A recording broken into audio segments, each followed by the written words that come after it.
Good afternoon and welcome. My name is Nick Davies and I'm a Programme Director here at the Institute for Government.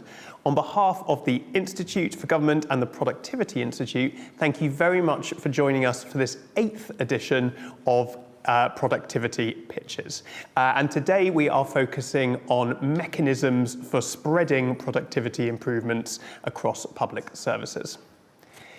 Improving productivity is at the heart of the government's plans for public services. Indeed, some of the figures in the spending review don't really add up unless government departments are able to make some pretty meaningful productivity improvements. Over the last 7 editions of Productivity Pitches, we've highlighted some fantastic frontline examples of the types of improvements that the government wants to see. However, we've also heard quite a lot about the barriers that prevent those innovations becoming business as usual. So this 8th event is therefore focused on the mechanisms for scaling up. And we have 2 fantastic and very different case studies of how that can be done. So first, we're going to hear from Aoife O'Higgins, who's the Director of Evidence at Foundations, the What Works Centre for Children and Families, who's going to discuss their work on family group conferencing and how that has resulted in legislation. We'll then have Rhian Gladman and Gary Hughes from the LGA, who will talk about their peer challenge and transformation support programmes, which uses senior local government officers and political leaders to spread best practice to other councils. Each of those presentations is going to last 10 minutes and we'll then have 10 minutes for questions to follow each one. To wrap up, I'm going to be joined on stage by Joel Hoskins from the Productivity Institute and Stuart Hodnott from the Institute for Government to discuss some of the key lessons from the presentations and also from the whole series. If you have any questions for our presenters, and if you're watching online, then you can start submitting those questions now using the Slido Q&A system. Right, without further ado, I'm going to like to invite Aoife O'Higgins up on stage. Thank you very much, Nick, and thank you to everyone here today and online for joining us for this event. My name is Aoife O'Higgins. I'm Director of Evidence at Foundations, which is the National What Works Centre for Children and Families. And I'm here to talk today about the transformative effect or role that evidence can have in improving the lives of vulnerable children. Robust evidence can play a really important role, both in improving public sector productivity, but for us, this is always and must always be in the service of improving children's life chances. Specifically today, I'm going to talk about an exemplar of our work at Foundations, and I'm going to tell you the story about how family group conferencing works to divert children from care, and how the evidence that we have produced is being used widely in policy and is now embedded through legislation. First, a little bit about What Works Centres. There are 9 What Works Centres in the UK. Some of these you'll recognise. We are funded by government to improve the way government and other public sector organisations create, share, use, disseminate high-quality evidence. And what we want is to see decisions in local and national government based on what we know works and based on evidence, not just on what feels right or, as we're regularly told by people, the things that just make sense. We're also here to increase the supply and demand for evidence in various policy areas and support more effective and efficient services across the public sector, both nationally and locally. And collectively, What Works Centres cover policy areas that account for nearly £250 billion worth of spending. Given this ever-tightening fiscal environment, we cannot afford to keep investing in services, in support that we don't know works, potentially that doesn't work, that may be creating some harm. And we think that we play, and What Works Centres in general, play a really vital role in ensuring that children's services are grounded in what improves lives. Foundations specifically, our mission is to generate and champion actionable evidence that improves services that support family relationships. And we work across 4 priority areas on parenting, domestic abuse, relationships for young people with care experience, and strengthening family networks. What is one of the main problems that children's social care faces today? The number of children in care, and generally the number of children supported by children's services, has risen pretty dramatically over the next 10 years. There's been a 22% increase since 2014 in the number of children in care, taking us to over 80,000 children. And it's estimated that across the life course, 1 in 5 children will be referred to and supported by children's social care. As a result, local authority spending has become increasingly skewed towards this acute end of support. And between 2010, 2011 and 22-23, real term spending on looked after children, and that's only looked after children, it's not the wider children's services budget, but it's increased from nearly £4 billion to £6.6 billion, with residential placements, so the most acute form of support for these children and young people, accounting for around 1.1 billion of that growth. Council spending on early intervention has dramatically reduced during that time, and we also know from evidence that that reduction in investment in prevention and early intervention has also contributed to the growth in the numbers of children who are looked after. So I'm going to tell you about family group conferencing. Family group conferencing is also known as family group decision making. It's a model of support. It's a relatively straightforward intervention, and it's essentially a meeting that is led by family members and supported by an individual or an independent coordinator to make plans and decisions for children who are at risk. Family group conferencing are fundamentally a different way of working and a different way for local authorities to support children and families. Taking children into care is one of the most draconian ways in which the state can intervene in the lives of children and families. And so doing that work together and changing the ways in which we do this work is important and is something that's widely implemented in the sector. Family group conferencing originates from New Zealand, where there were significant concerns with the overrepresentation of Maori children in children's services. Family group conferencing is a process, and this slide shows you that process, gives you a sense of the timelines as well and how it works. How was family group conferencing identified as a promising model? They are used at a quite large scale, so they're widely implemented in children's social care, both in the UK and internationally.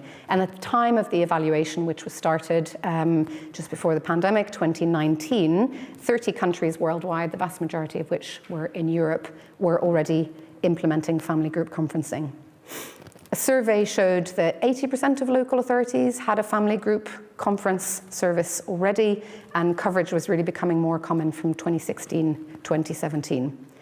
Family group conferences were hypothesized to improve outcomes through several mechanisms, which I've talked a little bit around: power sharing, greater trust, and generally different ways of working. But overall, the evidence, and particularly the evidence on whether it worked and actually it made the difference that was hypothesized, was weak.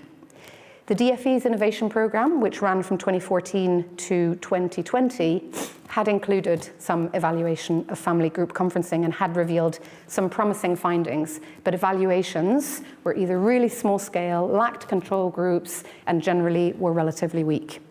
And therefore, we really felt that rigorous impact evaluation and strong impact evaluation, which we think RCTs are the best methodology, we felt that there was a time and it was really needed to invest in the evidence base to determine whether this really made a difference.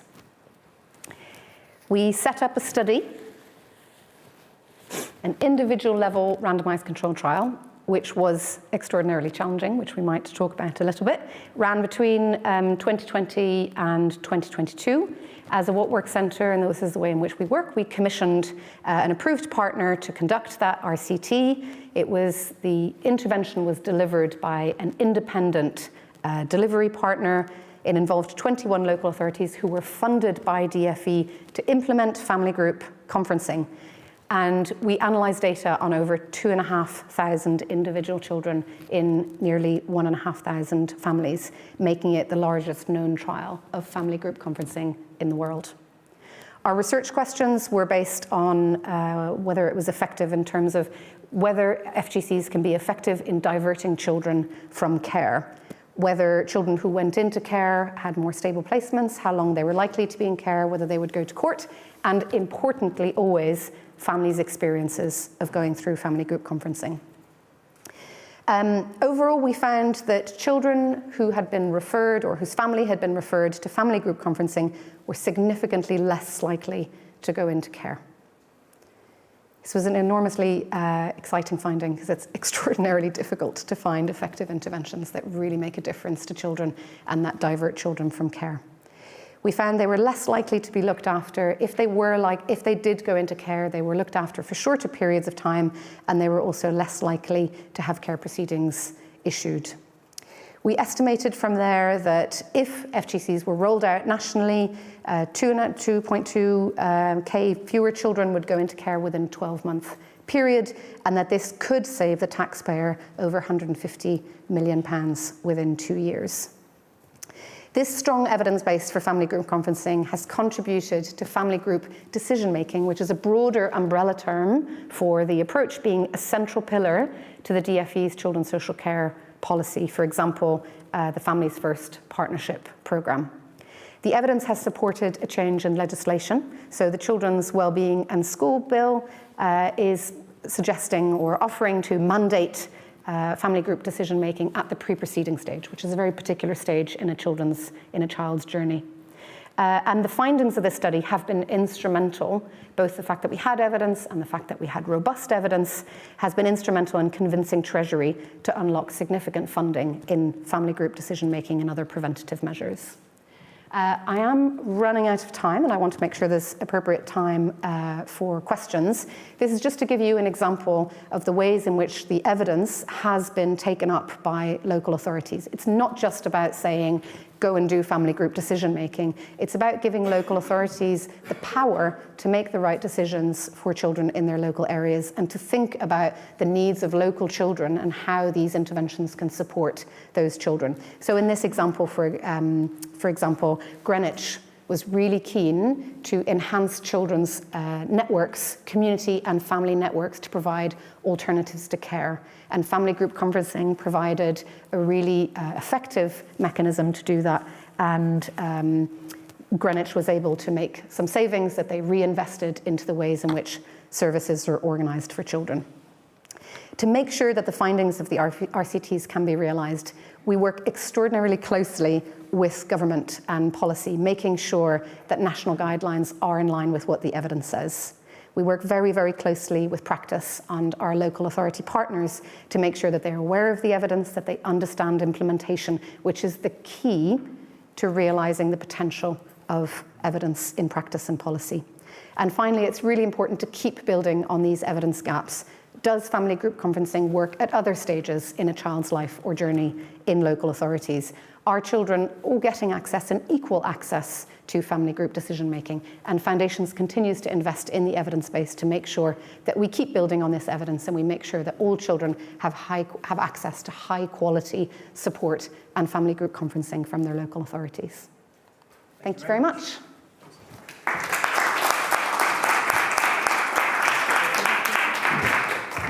Thank you, that was fascinating. As you alluded to at the beginning, a lot of government decisions are not based on evidence, and even where there is detailed evidence, and a lot of people are submitting lots of evidence to DFE, to Treasury, to other departments, they don't always act on that. What do you think made this instance different? Why was this evidence acted on? Yep. It's a great question, one we ask ourselves all the time, because we'd like to be able to replicate it. I think it's really an opportunity. It's a combination of luck and opportunity, and also making our own luck. So I think the fact that family group conferencing was already widely implemented, that local authorities like this as an approach, that there's a lot of support already, that people understand the intervention. A lot of the problems that we're working with are extraordinarily difficult and challenging ones. Family group conferencing is, all things considered, a relatively easy intervention to understand. And there's a huge amount of support in local authorities and in the third sector for family group conferencing. So much so that we faced extraordinarily challenged to do an RCT, actually, because people felt that us withholding family group conferencing through those control groups was unethical. So that was a challenge, and it took an extraordinary amount of work to get our partners on board. There's lots of things that were happening in the ecosystem at the same time. So we saw the care reviews, an independent review of children's social care that happened in 2021, I think. And Josh McAllister, who's now Children's Minister, played a really critical role in shaping the vision for children's social care, and that it fundamentally be about children's relationships, the support they receive in the community, and family group conferencing, before we published the results of our trial, was identified as a promising intervention. Off the back of the care review, there's been significant reform and investment in children's social care. And so government have been looking for evidence-based solutions to embed in these reforms. And of course, the tightening fiscal environment meant that where we could provide evidence about government cares about children's outcomes, but government really cares about children's outcomes when it also means savings and when it means we reduce the number of children going into care. So it's not the same when we produce evidence on the well-being of children and young people as to when we say we're reducing demand on children's social care at the same time. So all of that together really created the perfect environment to receive and to land this evaluation. And then, of course, an enormous amount of influencing work in the sector to get people on board, and then to a lot of work influencing government behind closed doors to help them understand what it is that the evaluation is saying and what it is that the evaluation suggests might happen in the future, and providing really robust evidence to all the different government stakeholders. So not just within DFE, but also, as I've said, within Treasury, within also other departments that, are they still called DLUC? MHCLG. MHCLG, that's the one, thank you. Working on local authority funding formulas, thinking about early intervention and prevention, and trying to build a coalition, both around the evidence and this particular intervention. And was it something that, were Labour thinking about it in opposition? Or was it more they were thinking about it in broad strokes, and then it was something they picked up when they came into government because it was being discussed within the departments? So the care review happened under the Conservative government, and the Conservative government did commit to implementing lots of the findings from the care review. And the Labour government largely accepted lots of those recommendations and lots of the plans around reforms. And of course, Josh McAllister became a Labour MP and is now Children's Minister. So that plays an enormous role in ensuring continuity in those reforms, which has been enormously helpful given the amount of disruption and instability that we've had in policy. The fact that we have had continuity in children's services and children's social care and policy direction has been very helpful to embed some of these efforts and evidence. Evidence generation takes such a long time. We need to convince policymakers to play the long game. Thank you. I'm going to open it up to questions from the audience. If you have a question, can you raise your hand, wait till the microphone gets to you, say where you're from, and please ensure it's actually a question and not a long statement. So I think we've got one question down here.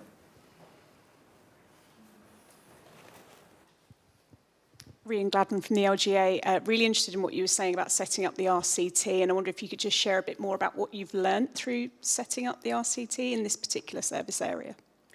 It's an enormous challenge, and maybe this also answers your previous question, is that children's social care is really an area that lacks evidence, particularly what works evidence. We've got a fantastic evidence base.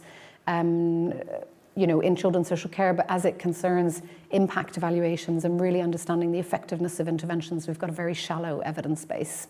So government, I think, is also quite receptive to us generating and increasing the size of that evidence base specifically. It's very difficult because there has been and continues to be enormous resistance to the methodology in particular that we use. And so we've had to do a lot of work to bring partners on board, to explain the value of randomized control trials, to reassure people that we're not obsessed with RCTs, and many other types of evidence and many other research questions matter and absolutely play a role in changing policy and practice and how we think and understanding what's happening in the system. But RCTs are the best mechanism and approach and methodological approach that we have to understand whether an intervention actually makes a difference to a given outcome. And so we do an enormous amount of work with partners to explain that at every level. So we do a huge amount of capacity building in the sector, helping people to understand evidence, helping people to set up their own evaluations. And a lot of the evaluations, we fund, commission, and conduct evaluations across the whole pipeline. So a feasibility study that really asks questions about what is needed to do an RCT of this particular intervention, and do we have what it takes, the data, the people, a well-defined intervention, and thinking about how we can set up the best possible evaluation, which might or might not be an RCT. And we spend a lot of time with our partners explaining why an RCT or why an evaluation with a control group is important, and why a well-conducted RCT gives us the type of evidence that actually a lot of us really, really want and need. A poor RCT is no better than a very good quality insert other research methodology. And it's a huge part of our role as a What Works Centre to increase the demand for RCTs. And I've been in this job for 5 years, and I think we've seen massive progress in that space, and a lot more partners coming on board, asking for, to work with us to try and generate that type of evidence. And in fact, we just a few years ago set out to do RCTs in the domestic abuse space, which is another policy area that is sorely lacking evidence, and the government has been quite severely criticised by the NAO for their lack of learning, never mind impact evaluations, but learning on domestic abuse and on government investment in domestic abuse. And we set out to do evaluations, impact evaluations in that space. We were told it would never happen. And we've managed to pull off 2 really well-conducted pilot RCTs that we're now taking to full-scale RCTs, which we're really, really excited about. So it's a journey, but we're definitely making progress. One of the things you mentioned was on the importance of implementation. Were you able, via the RCT, to identify more and less effective ways of implementing this, and how were you able to kind of split out, and were you able to quantify the impact of better implementation? In our dreams, yes. Every RCT that we do is accompanied by what we call an implementation and process evaluation. So understanding what exactly has been implemented, how acceptable it was, and thinking about different ways in which interventions can be implemented. So one of the big questions with family group conferencing, one of the key components or principles of family group conferencing is about, for example, this independent coordinator. And does it make a difference if this coordinator is independent or not? Or can it be the social worker, which has really been at the heart of so many discussions with government? We weren't able to quantify that in the impact evaluation, but there are methodologies that allow you to do that. And I suppose what we have done off the back of it, and off a lot of questions from government, there's a lot of push-pull between the RCT is an RCT of family group conferencing. Government want to implement family group decision-making, which is a broader umbrella approach, and carefully thinking about the extent to which we can rely on the evidence to scale up something slightly different. And the implementation process evaluation provides really valuable information to support government to make those decisions and think about the trade-offs in terms of what and how things are implemented. But fundamentally, there's a lot of trial and error. Local authorities will always adapt for their local context, depending on local resources, local need. And what is really important is that we bake in very strong monitoring frameworks that allow us to continue to understand the impact and the effect in people's experiences of these interventions. And that was going to be my last question, actually. are those evaluation frameworks being baked into this now? So we strongly encourage it. We have Foundations and Evidence into Practice offer. So we work with, and in fact, we fund local authorities to embed evidence into their practice. And we support them to think about data and how they can use their data to understand needs, as well as understanding service delivery, and then being able to monitor that service delivery. We're also working closely with government that have developed a data dashboard for children's social care to monitor what is happening in the system. And they are considering whether they might have data around family group conferencing and what's offered in the system, and to embed that in the dashboard. It's very much a work in progress. Brilliant. Thank you very much. Okay. Next up, I'd like to welcome Rhian Gladman and Gary Hughes to the stage. Thanks, Nick. That was fascinating, Aoife. I think I really value a conversation with you afterwards, because I think we've got some learning and improvement to do around impact. So thank you all. I'm Gary Hughes. We work for an organisation called the Local Government Association, or the LGA. And my colleague and I, Rhian, are going to talk to you today about our Corporate Peer Challenge programme and also our Transformation and Productivity programmes as well. Very different. For us, it's very much about getting into, on the ground, delivering improvement and delivering support. Before I start, I just wanted to share the context that we work in, which is very different than a lot of other areas as well. So we work under a context of sector-led improvement. And there's 4 key principles to that. We believe councils are responsible for their own performance and improvement, so it should be bottom-up, not top-down. We believe councils are primarily accountable locally, so they're accountable to their residents, their constituents. We also believe that councils as a whole have a collective responsibility to support each other.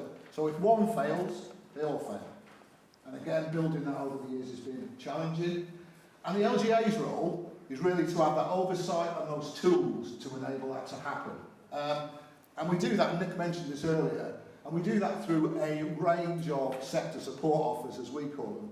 But our main focus of everything that we do is utilising the skills, the expertise in the sector through our member and officer peers. So this is serving councillors, leaders, cabinet members, portfolio holders, and serving council officers, chief execs, section 151s, directors, all of those sort of people. And they give their time to this. So again, that demonstrates that, collective responsibility. Corporate Peer Challenge is one part of a wider programme. So I like to think it's the sort of main artery running through, but I'm sure Rhian might challenge that as well. But we work well together, we support each other. So if I can do the thing, let's get a bit of time. The clicker's there. Ah, there it is. Nice trick. Let's go. Where we got the clicker? Got it? Yeah.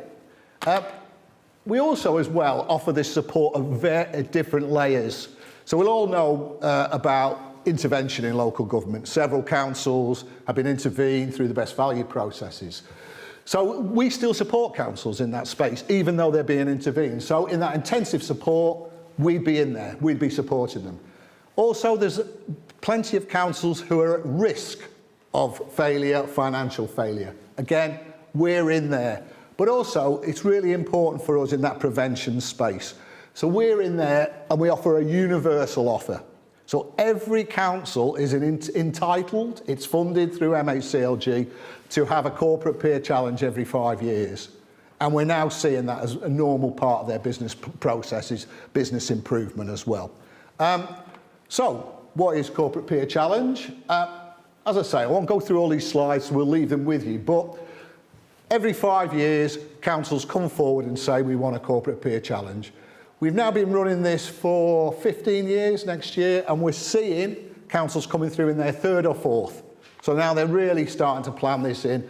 And some councils want them quicker than 5 years because things change so much. Process is open and transparent. Everything is published. Everything is out there. If you Google corporate peer challenge in any council, you'll be able to see the feedback report. You'll be able to see the action plan, and you'll be able to see the committee report, detailing progress. The ultimate aim is to drive and share improvement, but we're also there to offer assurance. And we offer assurance to local leaders that they're doing the right things, that everything's in place, that everything's okay, and they've got the right mechanisms and processes in place. But obviously, as it's open and transparent, others can seek that insurance as well. It's extremely robust. We act as critical friends, and I always say, you don't need enemies if you've got critical friends like these, because really they will challenge. They know all the places that you can hide the skeletons, that you can sweep things under the carpet, because they're serving. They know what it's like and they know the reality. So they bring that reality there. But they do it in a way that's supportive. So we're not there to hit people over the head with a stick or anything like that. We're here to provide practical help and support. And as well as Corporate Peer Challenge, there are others. We do finance, we do planning, we do children's, we do adults, we do all sorts. So there's a wide range of offers out there. I won't touch on this, but there are 5 core frameworks that we look at, and we believe these are the core pillars of a high-performing council. If you disagree with me, please challenge, and I'm sort of welcome some challenge on that, because we review this annually. We are always looking to make sure it's up to speed. So how does it work? Well, quite simply, really, but really complex as well. So we get a group of people, peers, members and officers, councillors and officers. We ensure that they're prepared, they're engaged. We get them from their councils and they deliver on site in the council. So you've got to get 6 to 7 people from across the country to a single new council for a week. They spend about 4 days there, learning, listening, talking to a massive range of people and really taking all of that information in. After post on site, we feed back, we give verbal feedback on the last day. So it's hot debrief. So we're really giving key messages. And then there's a published report that comes later. And then 12 months later, we go back again. And we say, did you do what you were supposed to do? Is everything progressing all right? So that's it, simple in 4 stages. Again, I won't go through too much of this, but as you can imagine, meeting a range of people through stakeholders, partners, voluntary sector, business partners. There's a massive amount of information that you have to collate, you have to understand, and then you have to analyse and feedback in a way that's helpful as well. So again, that takes a real skill. And we also have, I'll just point to that sort of last point there, we also make sure we've got a no surprises policy. We're not there to beat them up, we're not there to surprise them. So if we find something that's of concern, we'll raise that live and we'll have that conversation and we'll make sure people are aware of what's happening. And my final slide, report published, action plan published.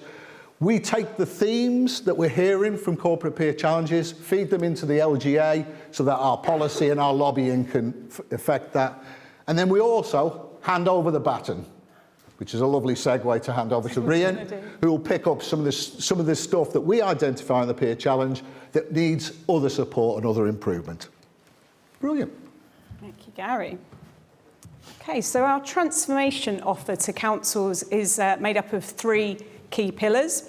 The first pillar there is our learning and skills pillar, and this comprises of things like roundtables, very much like what we're at today, an informal learning experience where you'll hear from notable practice from councils. They will share the lessons learned through their projects, and we run those online and we get fantastic engagement and audiences, much as you are today. We also run training for councillors and for officers in transformation skills, and we run action learning workshops where the council can bring their issue with their transformation programme along to, basically to share that with colleagues in the room and do some action planning to give them a plan to take back to the council to deal with that transformation challenge. Next pillar there is tools. So we pulled together a capability framework of what a good transformation service should look like within a council, what type of skills, expertise, experience, qualifications, what size of team do you need to run that. And linked to that, we have produced a councillor transformation toolkit, which sets out the roles, responsibilities, skills and experience required of councillors leading and scrutinising transformation activities in their councils. We have a benchmarking tool called our Transformation and Innovation Exchange, where councils can benchmark where on their transformation process they are, what are their strengths and what are their areas to improve. And we're about to release some guidance and some short videos for those frontline managers supporting their teams through change at the front line. Third and final pillar, peer support, building on what Gary was saying about just the power of our peers, the officers and councillors who give up their time, who travel across the country to support other councils through their own passion for local government improvement. We really couldn't do what we need to do without them. We're very grateful to them at the LGA.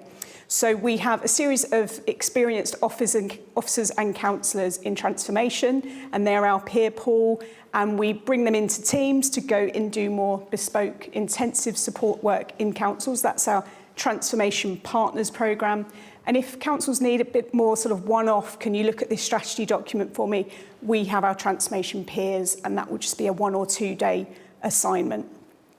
We run a series of networks, so we run an officer transformation network and a councillor transformation network. And again, these are invaluable spaces where officers and councillors can network across other councils across the country, share their concerns and just build their network as well. So we're getting great numbers on those. And the final one there is our annual transformation conference, which we run hybrid, in person and online. And we have keynote speakers there, and again, other councils sharing their transformation journeys that they've been on for the previous year. So that's basically how the transformation support offer breaks into 3 there. So how do we share learning? As Gary was talking about there, the peer challenge process is vital for sharing learning, because we hear the peers that actually go to the council or are part of the peer challenge team take as much back to their own host recipient organisation. They'll pick up good ideas for projects and key questions and things that they could be asking back at base as well. So there's that continuous learning, not only the recipient council, but those who are acting as peers on the peer challenge team as well. I mentioned our networks. Really, all of the previous slide, all of those offers are ways to share learning across local government. But our networks, we're getting real bang for our buck in terms of just the numbers coming along, the rich learning that's happening. We run them on Teams, hence me having the Teams icon there. And we run a Teams channel as well, so people can ask questions. In between meetings of the network, you have an online community there where you can ask people, can we share this strategy or document? What have you done about this situation? So they're really live, rich networks for sharing learning.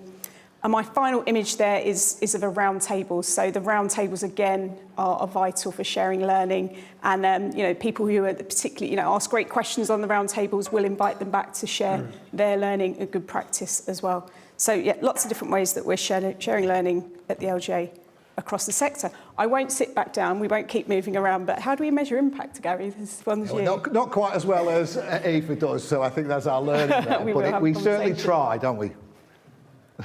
So for us, we produce an annual report, again, open and transparent, published on our website. You can Google it, it's there. And in that, we certainly try our best to demonstrate the impact of corporate peer challenge. I think, again, it's those hard-based outcomes and efficiencies that we struggle with. But again, please take a look at the document, and I'll put some anecdotes up there as well around how important it is. I think, again, there's a bit of a challenge for me, because I actually think the thing about feel is important as well, but I can totally take the point. It's horses for courses, isn't it? So, Rhiannon, I don't know about you. That's me. So again, we've done some evaluation of our transformation improvement offers and just some key highlights there that we've set out on the slide. We've had over 1,100 delegates attending our learning and skills sessions, and 100% of those engaging with our offers are stating that it improves their expertise and, really importantly, confidence to deliver their transformation programmes going forward. And in terms of value for money, we are at the LGA with our transformation team, we've achieved that value for money for councils of nearly £8 million, where they would have had to pay others to access similar improvement support activities that we're able to do at the LGA at no cost to councils, which is an important point to finish on. And I will say thank you. Thank you very much. And sit back down. Rhiannon, I wondered, could you give some examples of the the type of kind of innovation or the innovation best practice that has been spread through the network? What are they talking to each other about? What does it mean in practice? Good question. Really good question. Because it really varies, because all councils are at different point on their transformation journey. Yeah. So no two councils are exactly this point. And at the LGA, we meet councils where they are in their transformation journey. And again, innovation is subjective. It can be one thing to one council and one to another. So it's where those are the councils are further along in their journey, and they may have produced a new transformation strategy, or an asset. Things like that, that's where they can help each other with. It's really practical. Have you done a document on X, Y, Z? A lot of stuff around setting up a project management office, a PMO. Lots of councils are learning from each other around, we're at the start of this journey. What are your suggestions? How do I set up such a function? What skills, techniques do I need? What type of people do I need? And then others will jump on and be like, we've done that 6 months ago. This is what we've learned. And they continue the conversation, or they'll take it offline, have another meeting as well. So it's super practical, everyday things that are being shared just through the power of those networks. I think as well, Nick, it depends on the context as well. So you can imagine at the moment, local government reorganisation is a big ticket item. And again, but it's not new. We've been here, we've done it. There's several councils been through that, who have innovated within that space. They've also fallen into some bear pits as well, so there's some learning there. So I think, again, it's that continual sort of ongoing sector learning, sharing. And again, we try, you may notice Rhian referenced notable practice, because, being good local government officers, we don't want to compete with each other. So it's not necessarily best practice, because it'd be different in different places. But it is about saying, we've done this, offering up to share and, in the best possible way forward. So, changes. I'll just add to that as well. What we're always struck by is just the generosity with which people want to share what they've done in our sector. It really does blow me away just how people have spent a lot of time working on something, some expense as well, but they will share that, openly share that in our sector, and it's all the better for it, I think. I've got a couple of questions online, but is there anyone in the room who would like to ask a question? Excellent. Okay, I'm going to go to the questions online. So I think this one's probably for you. It says, we've been doing peer reviews for decades. How often do we act on the insight? They've said councils publish action plans, but follow through can be patchy. Ooh. And it's hard to know who's using peer challenge as a lever for change and who's just ticking the box. Yeah, good. Who is that? They're anonymous, unfortunately. Very good question, very good question. Again, that is one of the sort of stereotypical criticisms of it, I think. I think, again, we've got demonstrable evidence, and we do this through our progress reviews, that I think the figure was 80%, 86% of all the recommendations put forward as part of corporate peer challenges were progressed. Now, I think that's a bit tenuous as well. I'll put my hand up to that. So, because some of these are really long stuff. I was quite interested in Aoife's 12 months, because it's quite a short time scale in that. 12 months for a local government is a drop in the ocean, really. So again, there is the evidence there through our progress reviews. We also publish the progress review report as well. And again, just quite honest, that we were delivering a progress review in Tower Hamlets, which is just coming out of intervention or in that space at the moment. So again, really important piece to mark a stage in their journey. And within that progress review, we will give you a detailed account of what's been progressed and what hasn't. Let's be honest here.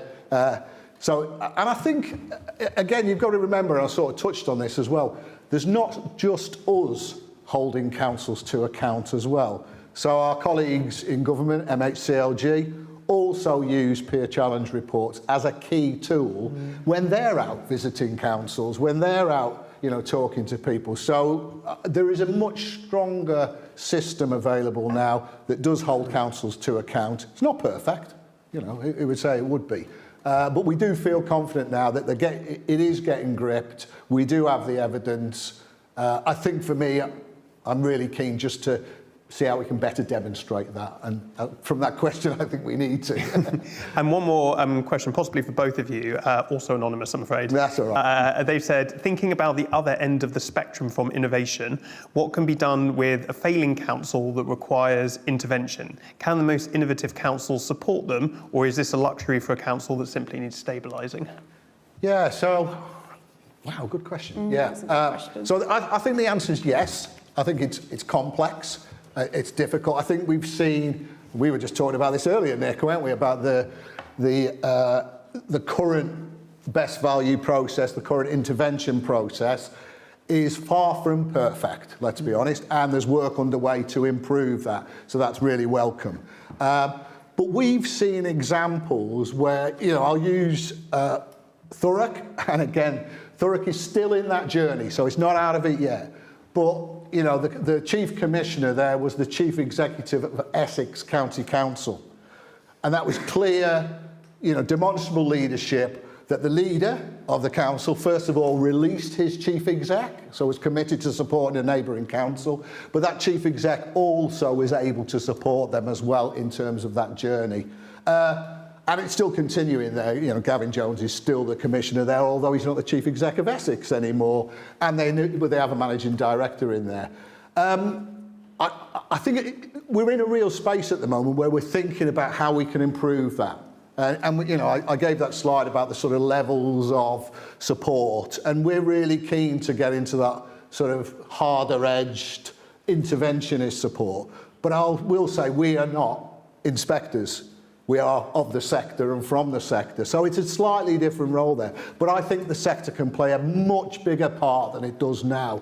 And, when you look at the current commissioners, they're all former council chief execs or leaders. So it's all part of it, really. I just think we can work probably better together to address that. I think to add to that point as well, in terms of like a barrier potentially to some of this learning spreading, is capacity and just the capacity of our sector and of councils. We have a lot of demands on their time, lots going on. That is always a key thing. And so anything we can do at the LGA through the peer programme to try and build and add some of that capacity and provide that support, that's what we're looking to do. Yep. Thank you.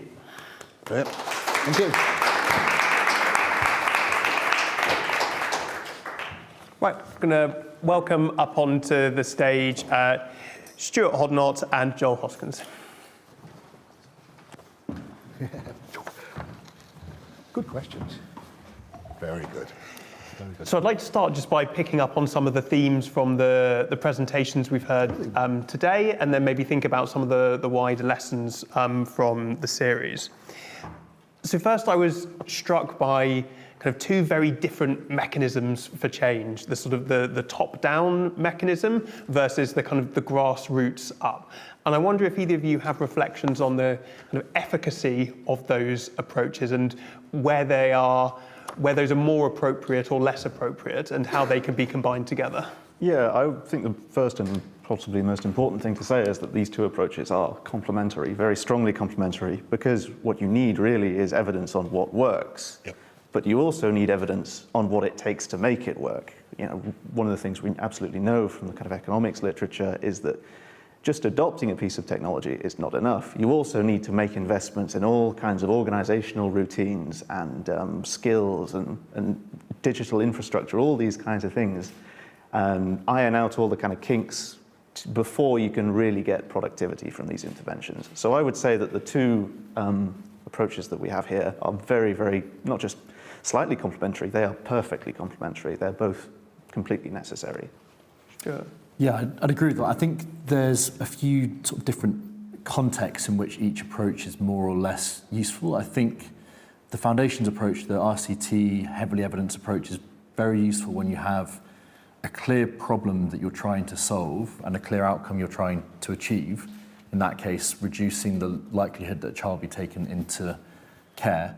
I think that's very helpful to have a very strong evidence base that is developed by a very credible organisation like Foundations that has also got good links into government. On the other hand, I think when you have just sort of a generalised desire to improve a sector more broadly, it is helpful to have someone like the LGA come in that can be a convener, that can help bring together people who are experiencing maybe similar problems that they're just not aware that others are experiencing, for example, or people who have innovated something that they think may be useful to others, but it's a bit more sort of, it's a bit broader what you're trying to achieve. It's less specific and directed. I think that's where the LGA approach can be very, very helpful. So it makes me think, are we trying to replicate interventions, or are we trying to replicate ways of working here? I think that is an interesting sort of distinction. Again, I think there's differences depending on what you're trying to do. I think the sort of the ways of working and the LGA's approach of taking like an analytical sort of collaborative approach to try and improve local authorities is, yes, about sharing different sort of ways of working, different organisational structures, different learning some other programmes. I think then it's in the foundation example, it's a very specific sort of, if you implement this toolkit, it will help you achieve the outcome you want to achieve. Sure. I think interventions, to be successful, need to also have an effect on the ways of working in a particular place. And you understand, technology is most effective at increasing productivity when it is solving a problem that is affecting how people are working. And that's why I think there are obviously important lessons to be taken from places that are very successful. But the first question that you need to ask is, are our ways of working being affected by the same problems as this other place where this intervention is successful? I wanted to pick up on the evidence question here, both kind of how you gather the evidence and the extent to which good evidence is enough, or is what is needed to kind of change policy makers' minds. What are your reflections on that?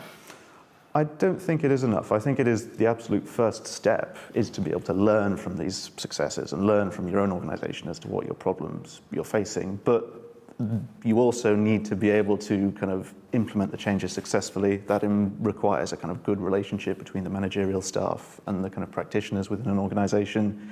If you're buying the tool from kind of an outside supplier, then you also need the ability to act as a kind of intelligent customer with respect to that supplier to actually get the kind of tool that is appropriate for your specific context. And yeah, so I think there are a number of different capabilities that you need to turn that information into real value. Stuart? Yeah, I'd agree with that. I think we've seen in our work that evidence is very important, and it's often given as a key reason why government chooses not to do something. That's even when there's good evidence, and often actually I think this is something we come across quite a bit, is that the government tends to shift its bar for what it considers to be sufficient evidence to act, depending on whether it really wants to do something, frankly. So I think that it's the evidence combined with a few other things that I would pull out, which would be alignment with the goals of what the government wants to achieve. Aoife mentioned there is a genuine desire to improve outcomes for children, which I think almost every government probably has. But also, yes, there is a feeling in the Treasury and other bits of government that if you want to do something, it should deliver cashable savings. That's something we've heard in our work on prevention quite often, is that the Treasury is sceptical of these interventions because they think it's not going to deliver those cashable savings and therefore chooses not to do it. I think I'd be interested in actually Aoife's view on this as well, that evidence is often quite useful for more sort of narrowly defined programmatic policies, and actually it gets harder to use evidence effectively when you talk about sort of more transformative programs that require, you know, the sort of the benefits and the costs are quite diffuse across many different people. I'd be interested to know. She might disagree with me on that. She hasn't gone very far. We can go back to her. So I think the role of evidence is quite important. And I think the final thing I would say is just political will to do it as well. I think that combined with strong evidence, I think makes a very convincing case to act on a policy and actually design intervention. We've heard both today and throughout the series, there are lots of pockets of good practice happening in lots of different sectors. The kind of the phrase that the future's already here is just unevenly distributed. Why Why don't people listen, and to what extent do you think that the messenger matters? Does it matter whether it's a peer telling you something, or if it's the government telling you something, or if it's a what work centre or even a think tank telling you something? Like, to what extent does the messenger matter in terms of sharing the information about what is already working? I think all of these different actors play a very important role. I think that, for example, think tanks, academic institutes play an important role in providing the kind of real hard evidence that you can only get from an RCT, for example, because that requires an organization with a lot of kind of methodological credibility and kind of experience. But peer networks, they offer an opportunity to look at the problem at a much more granular level and work out, again, try to extract the kind of tacit knowledge that is locked within these organizations that needs someone who knows what kind of problems, what environment these people are working in, and extract the knowledge from these people that can be used to kind of augment other people's workflows. Sure. Yeah, I agree with your point completely about the uneven distribution of the future. I think from our work, we see lots of examples of really interesting innovation happening in local organisations. I think part of the problem for central government is just that there are so many examples of it. There are so many different organisations that it's just hard to even know where to begin to look, I think, in many cases. There are some organisations that are very good at shouting about their successes, and they tend to be quite sort of well known. I think there's a need for greater, exploratory work from government to try and work out where the really excellent examples are, which then brings you on to the next point, which is the messenger point. I completely agree again that the messenger really matters. In the case of founding group conferencing, foundations are incredibly credible. They have an incredibly good reputation, strong methodology. They're able to design these RCTs and other experiments that are able to sort of demonstrate the benefits. I think in that respect, foundations are an excellent messenger for that. On the other hand, the peer challenge, I think it would be a disaster if central government came in and said, we mandate that every local authority has to do a corporate peer challenge every 5 years. It would be met with, I think, strong resistance from the sector. I mean, we've seen that quite recently with something like the Office for Local Government, which was maybe a slightly dissimilar attempt, but maybe with similar goals. It was very heavily resisted by the sector because they saw it as an imposition from central government to try and do something which they felt was more their responsibility and should be more within their power. So I think I would imagine a top-down approach there would be quite a bad idea. I'm going to open it up to any questions in person in the audience. If not, I have some questions online. Okay, great. Question online, again, anonymous, people don't want to share their names today. If productivity in public services depends on how well we understand and respond to residents' lived experience, why do you think so many improvement programmes start with internal structures rather than external realities? Stuart, do you want to try that one first? I can go first on that. I mean, the external realities bit, the question's a bit difficult to sort of parse what exactly they mean, but I think the internal structures one is an interesting one, and it's something you see in most services. I think part of the reason is because it's very easy for the government, or any bit of the government, to achieve a structural reorganisation. You can reorganise org charts, you can abolish public bodies, you can grow or shrink the size of different organisations' footprints relatively easily. That's within government's control, and they can point to it and say they've done it. I think it's much harder when you start to engage with, we want to achieve this XYZ outcome that is the result of many different sort of interacting factors, some of which within government's control, some of which are not, or within the department's control, others another department's control. So I think at that point it gets much more difficult to try and properly design interventions. And to the residents' point, I think it's often just difficult to aggregate what exactly residents want, and there's not a homogenous opinion among people who use services about what their desired outcome is. Joel, final thoughts? I think that question sort of potentially comes to one of the key tensions in the nature of public sector productivity, that all of the presentations that we've had at these events, they're delivered by people that care very strongly about their public services, and they care very strongly about the beneficial impact that they provide. But the government obviously is less focused on the outcomes, they're more focused on reducing the costs and reducing the kind of burden on the taxpayer. So I don't think that you can neglect either of those two things, and the challenge of increasing public sector productivity is to get those two processes to kind of work together and deliver a pipeline of interventions that both firstly are very much rooted in the experience of people that receive them and the benefit that they provide from the service, but also in reducing or improving the performance of the allocation of resources within the organisation and increasing kind of the efficiency of the service. Thank you. On that note, I'm going to bring this discussion to a close. For those who have a wider interest in public service performance, well, you're very lucky because the Institute has started publishing this year's performance tracker, which is our data-driven analysis of 9 key public services, with the local government chapters published last week, the criminal justice chapters coming out later this week, and our NHS education and cross-service analysis coming out in a few weeks' time. So do have a look at that. Until then, thank you very much to all of our speakers today. Thank you to the Productivity Institute for supporting this event series, and thank you to all those who've attended in person or listened back later. Goodbye.